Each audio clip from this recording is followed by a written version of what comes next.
Let's turn to Lebanon and the latest fighting between Hezbollah and the Israeli military. The Lebanese armed group has fired a barrage of rockets targeting the Israeli town of Ma'alot Tarshiha. The Israeli army says it intercepted some of the projectiles. Sirens were sounded in more than 60 cities and towns across northern Israel.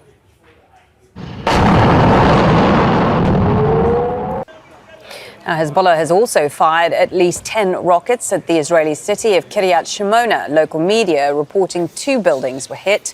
Again, there were no reports of deaths or injuries. Overnight, Israeli jets fired flares into the night sky over the border region between the two countries. There have been several airstrikes on the village of Aita al-Shaab, which is in southern Lebanon. That's about a kilometre from the Israeli border. Well, those strikes came just hours after an Israeli air raid on the city of Nabatieh killed at least 16 people, including the mayor. The U.S. State Department says Washington is in touch with the Israeli government about that attack and that the U.S. opposes the targeting of civilian buildings. Zaina Khoda reports from Beirut. A wave of attacks in and around one of South Lebanon's biggest cities, Nabatieh. The Israeli military says the target was an underground tunnel network used by Hezbollah, as well as its military command centers. But a local government building was hit, and the mayor is among the dead. And targeting its municipality buildings shows that Israel not only wants to destroy Hezbollah's military power, but also its social and political fabric in the south of Lebanon and in Lebanese society in general. Israel's offensive against Hezbollah is in its 4th week. It's tearing apart lives and crushing livelihoods.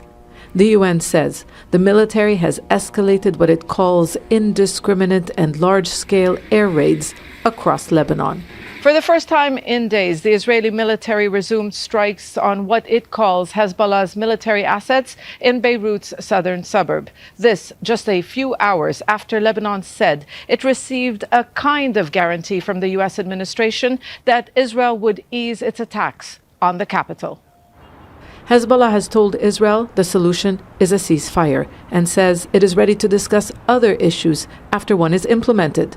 It's been more intense than the war in 2006, killing nearly 2,000 people in the past month. While official figures don't distinguish between fighters and civilians, at times strikes have wiped out entire families.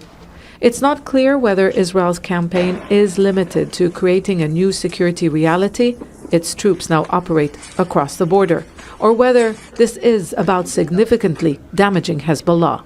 The military has called for a new mechanism to implement UN Resolution 1701, which ended the previous conflict 18 years ago. We need to impose a 1701, a fully imposed 1701, this area, so Hezbollah can never be next to our border with such infrastructure. Israel believes the UN peacekeeping force and Lebanon's army have failed to prevent Hezbollah from building up a military presence along the border. It now says it will do so.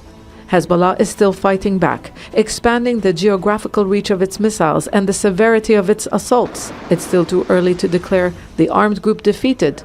This is a war that may still be in its early days. Zaina Khoda, Al Jazeera, Beirut. Let's cross over to Imran Khan. He's live for us in Hezbollah in southern Lebanon. Imran, so bring us up to speed with what's happening along the border.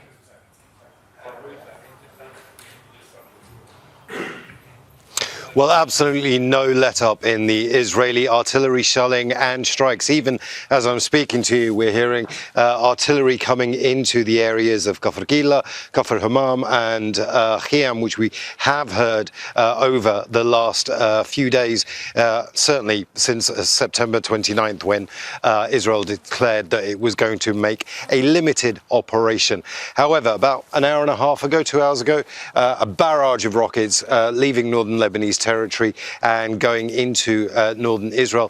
Hezbollah says they targeted this gathering of what they're calling enemy fighters in the Sheba Farms area. So we've also heard airstrikes coming in today and a lot of drones flying overhead. Now, in the terms of the fighting on the ground, Israel has now established a presence along the border. They're only about a kilometre across the border. This strategy seems to be to go in to various towns and villages and destroy Hezbollah infrastructure directly on the border. But everybody's looking at the vast amount of troops and tanks that are staging on the Israeli side of the border and the strategy that's taking place now, and wondering if Israel is going to push this buffer zone further and further. The idea being to try and push Hezbollah north of the Litani River. Now, that's actually something that's been on the table. My colleague Zaina Khudr was just talking about that in her report. 1701 is something that the Lebanese government actually wants. There's a peace deal on the table that Hezbollah are willing to talk about, but Israel is choosing to use military means rather than political to try and force its will. Thank you for that, Imran Khan, there for us in Hezbollah. Make sure to subscribe to our channel to get the latest news from Al Jazeera.